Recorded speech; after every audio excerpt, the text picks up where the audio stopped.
Hey, this is a quick overview of patch 44. One of the first things you'll notice is that there's a whole new set of tasks. Now, all your old tasks are still available. They're marked old tasks. But the new task use the new analytics system and they have more modifiers than the old task. You have a spawn multiplier, which if there's one target, you can make two targets show up, or you can, if you had two targets, you can make one target show up. Then you have scale, you can change the size of the target. You also have dynamic scale. As soon as you make dynamic scale true, it ignores the other scale, and every time a target spawns, it'll pick between the value of the lower and the upper scale. These are all percentage. Your speed is the same way. Half speed of what the bot's set at. So if the bot's set at 6 meters per second and you have it at 0.5, it's a 3 meter per second bot. Your health is the same way, though note that if you put health to 0, the target becomes invulnerable. And all three of these have the dynamic system, so as soon as you set them to true, it'll use the lower and upper values every time a target spawns. It'll use one of the values in between the lower and the upper.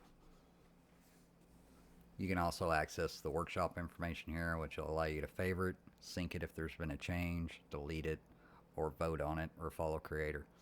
Here's an example of some of the dynamics in action. How some of the targets are bigger, smaller, and also you don't have to shoot targets anymore if they're a tracking target. As soon as they're lit up green, they'll automatically count towards tracking the target, so you don't have to hold the trigger down anymore. As far as analytics go, added quite a bit here. We have the overview, which is just a radar chart. Also, once you get into flicking or tracking, you can toggle descriptions. I'll give you an idea. We also have your stick input counts.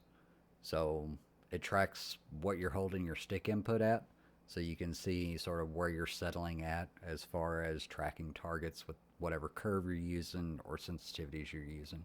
So sort of give you an idea of like where you like to hang out as far as your analog stick input.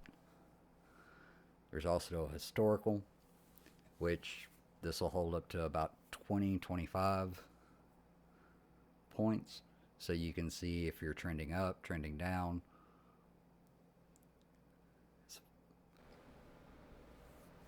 Also, the other thing is all your tasks can now be found in Workshop. So this will allow players to make stuff from Stick Studios. Your levels, your bots. One thing I want to point out is if you're uploading a level, you have to choose between making it open source and not open source. If it's open source, then anybody can take it, do what they want to it, and upload it. If it's not open source, then they can edit it for themselves, but they can't upload it. As far as tasks go, you have to select either if it's a tracking or flicking task. This will mainly tell which one that the analytics will mainly track. Like if it's a tracking task, then your tracking analytics are more linked to it, whereas if it's a flicking task, you obviously want to pick flicking. Now that Stick Studios is fully integrated, you'll be able to upload individual pieces like your level, the bot, and then like a completed piece, like a task. That way, the community can share between each other, figure out stuff that works for them. That way, it's not all waiting for the developers to put up an update, add a task, you have to download. This will make it more accessible to everyone and everyone be able to work together and find out what works for them. The analytics menu, this is where you can look at the history of the games you played, see the numbers. There's an all. Remember, you can toggle description, see if you're trending up, trending down. Then you have your bar charts for whatever task you played. Remember though, it defaults on flicking, so if you're looking at a tracking task, you'll want to look to the tracking side. Or if you're playing a flicking task, you want to look at the flicking. This should help you see if you're trending up, down, what's showing spikes or inconsistencies, and help you play tasks that will help solve that issue or make tasks that you can use to solve your own issues. As always, thanks. Appreciate the support.